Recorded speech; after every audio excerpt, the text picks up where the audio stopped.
محمد وآل محمد۔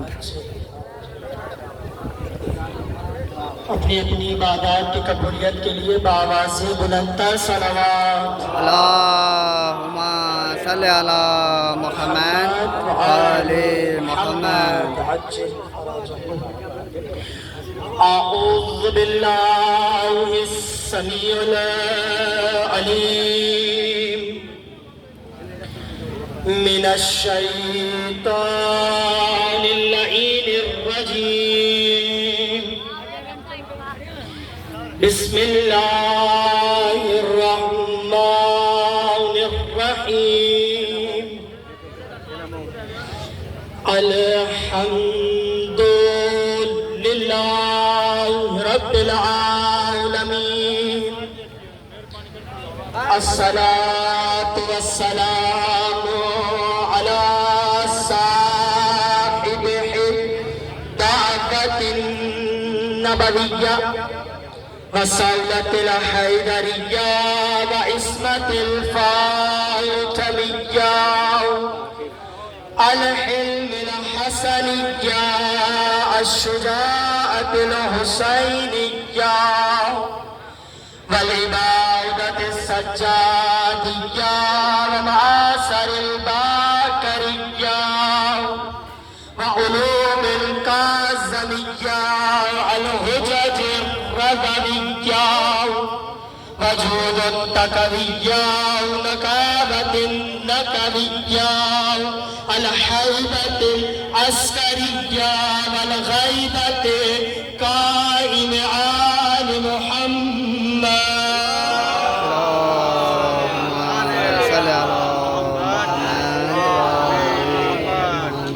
بسم اللہ الرحمن الرحیم، انما یرید اللہ لیذہب عنکم الرجس اہل البیت ویطہرکم تطہیرا۔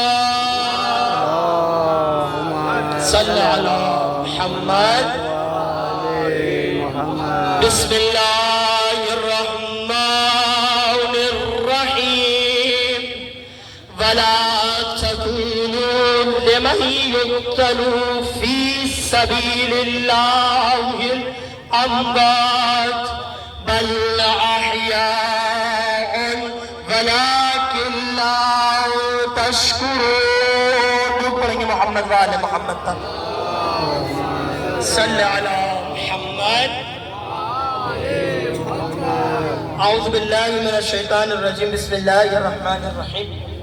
تمام تعریفیں و تمام تر حمد و ثنا پاک پروردگار عالم کی ذات کے لیے، درود پاک سرکار دو عالم محمد مصطفیٰ صلی اللہ علیہ وآلہ وسلم کی عظمت کے لیے گزارش کروں گا جس میرے مومن بھائی کو جہاں جگہ ملتی ہے وہ اس مقام پر بیٹھ جائیں، کیونکہ آپ حضرات بیٹھیں گے تو میں خطاب کر سکوں گا۔ صرف چند لمحے کی زحمت دوں گا، اصلاً زحمت دینا نہیں چاہتا تھا مگر بزرگان کی خواہش تھی تو اس لیے حاضر خدمت ہوا ہوں۔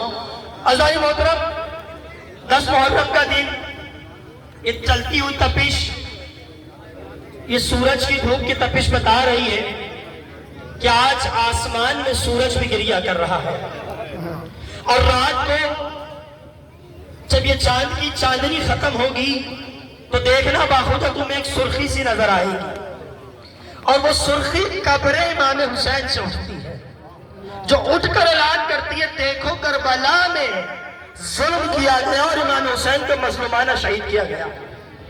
آپ تمام حضرات کے سامنے آج کی اس مختصر سی مجلس اعزاء کے لیے بندہ یقین اللہ کی لارب کتاب، اللہ کی بے عیب کتاب، اور ایسی کتاب کہ جس کو شیعہ بھی مانتا ہے، جس کو سنی بھی مانتا ہے، جس کو وہابی بھی مانتا ہے، جس کو دیوبندی بھی مانتا ہے، جس کو ہر شخص مانتا ہے۔ ایک جملہ تبدیل کر کے کہہ دوں، ایسی کتاب کہ جس کو ہر مسلمان مانتا ہے، اس کتاب سے اس بندہ یقین نے انتہائی مختصر سی اور ایک مشہور و معروف آیت کے پڑھنے کا شرف حاصل کیا کہ اللہ رب العزت کی ذات قرآن میں ارشاد فرما رہی ہے، وَلَا تَقُولُوا لِمَن يُقْتَلُ، مت کہو، کیا کہہ رہا ہے کہ مت کہو ان لوگوں کو کہ جو اللہ کی راہ میں قتل کر دیے جاتے ہیں، مت کہو ان لوگوں کو کہ جو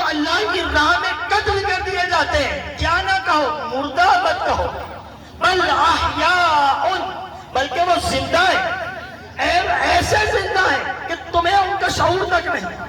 ایک آیت قرآنی یہ ہے، دوسری آیت قرآنی یہ ہے کہ پروردگار عالم اپنی کتاب میں ارشاد فرماتا ہے کہ وہ ایسے زندہ ہے کہ وہ اللہ کی طرف سے رزق لے رہے ہیں۔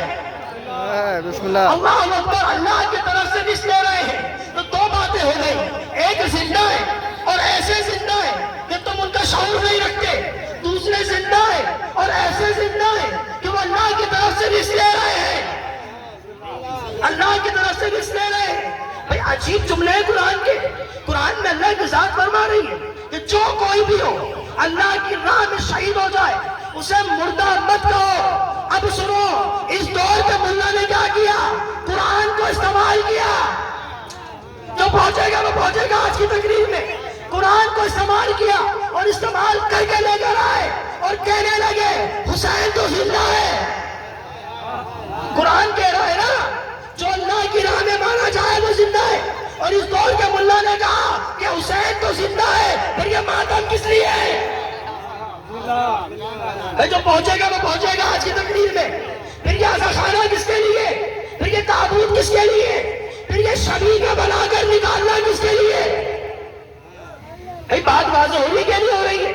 قرآن میں اللہ کی ذات کہہ رہی ہے شہید زندہ ہے، حسین کیے گئے شہید، حسین تو زندہ ہے۔ تو ان سے کہنا حضور بہت شکریہ آپ کا کہ آپ نے بتا دیا، آپ کا شکریہ نا کہ آپ نے بتا دیا، ورنہ تو 1400 سال سے سمجھ رہے تھے۔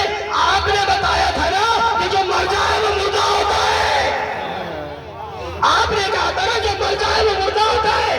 اپنے لیے کہے تو مردہ، اپنے لیے کہے تو مردہ، اور جب ہم کہے زندہ تو کیوں نہیں مانتے زندہ؟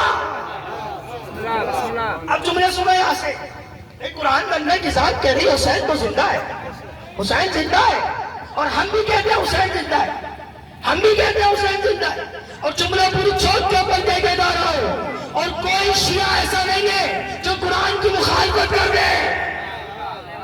جملہ دے کے جا رہا ہوں، توجہ سے سننا، شیعہ اسے کہتے ہیں جو مخالف قرآن نہیں محافظ قرآن ہوتا ہے۔ شیعہ مخالف قرآن نہیں ہوتا، شیعہ محافظ قرآن ہوتا ہے۔ اگر آپ کہتے ہیں حسین مردہ ہے یا آپ کہتے ہیں حسین زندہ ہے، ہم آپ کی بات کیوں سنیں؟ ہم سنیں گے قرآن کی، جو قرآن کہے گا اس پہ عمل کریں گے۔ قرآن نے کہا حسین زندہ ہے، ہم نے دکھلایا حسین زندہ ہے۔ حضور قرآن نے کہا حسین زندہ ہے، ہم نے دکھلایا حسین زندہ ہے۔ بس فرق اتنا ہے، تم حسین کو مردہ سمجھ کے مانتے ہو، ہم زندہ سمجھ کے مانتے ہیں۔ تم مردہ سمجھ کے مانتے ہو، زندہ سمجھ کے مانتے ہیں۔ اور سوال یہ پیدا ہوتا ہے کہ حضور قرآن کے حافظ وقت آپ نہیں، ہم بھی ہیں، اور جتنی آیتیں آپ نے پڑھی ہیں اس سے زیادہ کئی مرتبہ قرآن تو ہم پڑھ چکے ہیں۔ ہر مجلس میں قرآن ہوتا ہے کہ نہیں ہوتا ہے؟ جتنی مجلسیں ہماری ہوتی ہیں، جتنا ذکر ہمارا ہوتا ہے، اتنی تو تمہاری ملاؤں کی ریاضیں نہیں ہوتی۔ زندہ آباد، زندہ آباد، مردہ آباد۔ جتنا ذکر ہمارے یہاں ہوتا ہے، جتنی مجالسیں ہماری یہاں ہوتی ہیں، کوئی کہے ان کے تو پتا چلا نا شیعہ اسے کہتے ہیں جو مخالف نہیں بلکہ محافظ قرآن ہے۔ اور اس سوال کا جواب سنو، یہ علم لے کے نکلنا، یہ تابوت لے کے نکلنا، یہ کالے کپڑے پہن کے نکلنا، پاؤں میں چپلیں نہ پہننا، سر کو کھلا رکھنا، اس بات کا اعلان کیا کرتا ہے ہم حسین کے مردہ ہونے میں نہیں ہوتے، ہم حسین کے مردہ ہونے پہ نہیں ہوتے، بلکہ جو کربلا میں ظلم کیا یزید نے اس ظلم کے خلاف احتجاج کیا کرتے ہیں۔ اچھا مت چاہیے کہیں اور کل کا واقعہ ہے یا پرسوں کا واقعہ، اسی چوک پہ احتجاج کیا گیا کہ نہیں کیا گیا؟ گاؤں میں بجلی نہیں آ رہی، احتجاج کر رہے ہیں۔ حضور جو پہنچے گا وہ پہنچے گا، تو پتہ چلا نا گاؤں میں بجلی نہ آئے تو احتجاج کرو، گاؤں میں پانی نہ آئے تو احتجاج کرو، گاؤں میں بارش نہ آئے تو احتجاج کرو، اور جب حسین کی باری آئے تو فتوی دینا شروع کر دو۔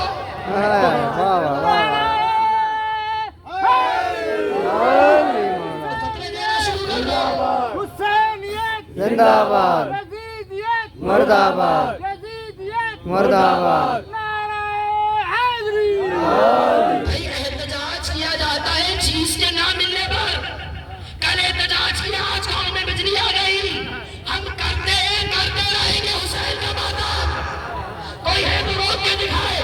ہم کرتے ہیں, کرتے رہیں گے.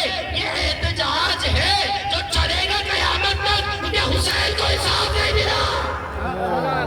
حسین کے انصاف کے خاطر احتجاج کر رہے ہیں. بھئی آپ نے احتجاج کیا تو آپ کے گاؤں میں بجلی آ گئی. ہم احتجاج کر رہے ہیں اور ہمیں امید ہے حسین زندہ رہے گا, یزید مرد آباد رہے گا. تو پتا چلا یہ رونا, یہ کالے کپڑے پہننا, سر کو کھلا رکھنا, شبیہ بنانا, یہ سب احتجاج ہے. اس ظلم کا احتجاج ہے جو یزید نے کربلا میں امام حسین کے ساتھ کیا. اگر ہم غلط ہیں تو آ کے ثابت کرو, ثابت کرو. اگر ہم غلط ہیں تو تم کیا ثابت کرو گے؟ یہی کرو گے نا کہ یزید رسول اللہ تھا. اور کیا ثابت کرو گے؟ یزید فلانے کا بیٹا تھا. اور کیا ثابت کرو گے؟ یزید نمازی تھا. اور کیا ثابت کرو گے؟ یزید مسلمان تھا.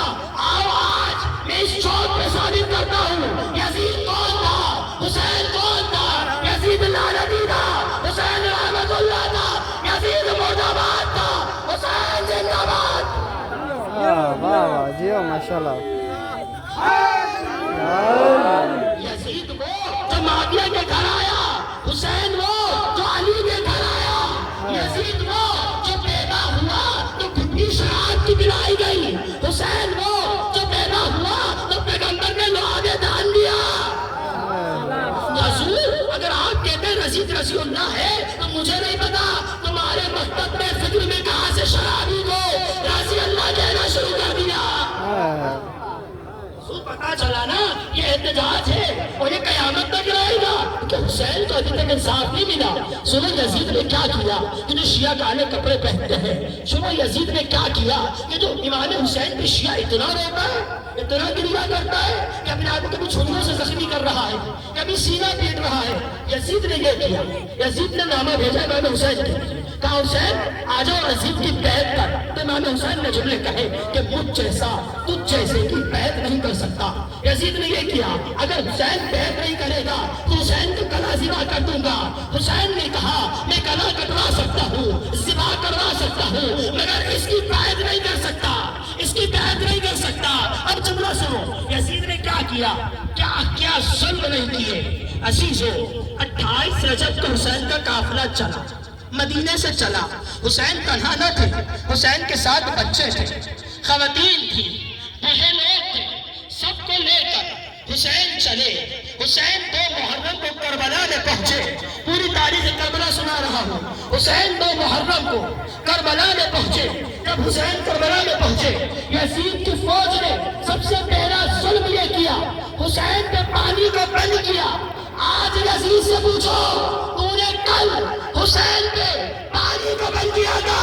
آج چپے چپے میں حسین کے چاہنے والے سب کو پانی پلا رہے.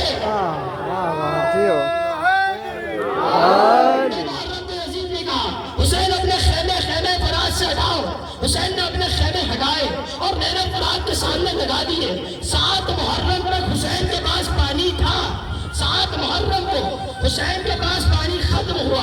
اب جب پانی ختم ہو گیا, حسین 3 دن کا بھوکا پیاسا رہا. 9 محرم کی رات حسین نے یزید سے کہا میں تجھے 1 رات مہلت میں دیتا ہوں, شاید بخشش کروا لے اور آجا حسین کے در پہ. یزید نہیں آیا. حسین نے جملے کہے, صبح عاشور آئی, علی اکبر جاؤ اذان دو. علی اکبر نے جا کر اذان دی. اب تیر چلنا شروع ہوئے. حسین کے کم قافلے والے تھے, یزید کے زیادہ قافلے والے تھے. حسین کے بغیر 72 تھے, یزید کے 72,000 تھے, مگر ایسے نظر آتے تھے بظاہر کم ہے مگر سب سے زیادہ ہے. اور تمہارا سوال کہوں گا, اگر حسین غلط ہوتا تو یزید کی طرح فوج لے کر آتا, تنہا نہیں آتا. ظاہر بات واضح ہے نا, کہ بات واضح ہے. اب لوگ سوال کریں نا, یزید اتنا بڑا لشکر لے کے کیوں آیا حسین کے سامنے؟ سوال کیجئے, حسین قلیل لوگ, کم لوگ لے کے کیوں آئے؟ وجہ یہ تھی کہ یزید بھی معاشرے میں میدان دینے جاتا تھا، میں جس کے سامنے جا رہا ہوں یا تو یہ بہت بڑا طاقتور ہے ورنہ میں بے وقوف ہوں جو 72 کو مارنے کے لیے 72,000 کا لشکر لے کر آئے ہو۔ تو بات واضح ہو رہی کہ نہیں ہو رہی ہے؟ اب کیا ہوا؟ حسین پہ ظلم ہونے شروع ہوئے، بس وہی ظلم کو ہم بتاتے ہیں۔ ہمارا جرم کیا ہے؟ وہی ظلم تو بتاتے ہیں۔ ہم یہ بتاتے ہیں کہ کربلا میں حسین کے 72 کو مارا گیا، کربلا میں حسین کے چاہنے والوں کو مارا گیا۔ ہم یہ بتا کر روتے ہیں اور لوگوں سے برداشت نہیں ہوتا۔ ہم یہ بتا کے روتے ہیں کہ لوگوں کو برداشت نہیں ہوتا۔ ہم یہ بتاتے ہیں کربلا میں یہ ہوا، عزادار کربلا میں یہ ہوا کہ حسین ہر ایک کو اپنی آنکھوں سے دیکھتے ہیں، کچھ دیر بعد کربلا کے میدان سے جا کے لاشا لے کر آتے ہیں۔ کبھی اونا محمد کا لاشا لاتے ہیں، کبھی قاسم کا لاشا لاتے ہیں، کبھی اکبر کا لاشا لاتے ہیں، کبھی اصغر کا لاشا لاتے ہیں۔ کربلا میں یہ ہوا، اس لیے ہم روتے ہیں۔ عزاداروں کربلا میں یہ ہوا، حسین جاتے ہیں سب کے لاشیں لاتے ہیں۔ ظلم یہ ہوا جو سب کے لاشیں لایا اس کا لاشا کوئی نہ لایا، عزاداروں اس کا لاشا کوئی نہ لایا۔ ارے جملہ سننا، میں یزید سے کہوں گا تجھے شرم نہیں آئی؟ حسین کا لاشا خیمہ میں پہنچا دیتا، تو نے کہا گھوڑے تیار کرو، حسین کی پسلیاں توڑ دی ہے۔ ارے تم تو مردے کو غسل دیتے ہو، تم تو مسلمان ہو، مردے پہ جنازہ پڑھتے ہو، تم تو مسلمان ہو، مردے کا جنازہ اٹھاتے ہو، قبر میں دفن کرتے ہو۔ اللہ اکبر! حسین کا جنازہ نہ اٹھا، حسین کو غسل نہ ملا، حسین کو قبر نہ ملا۔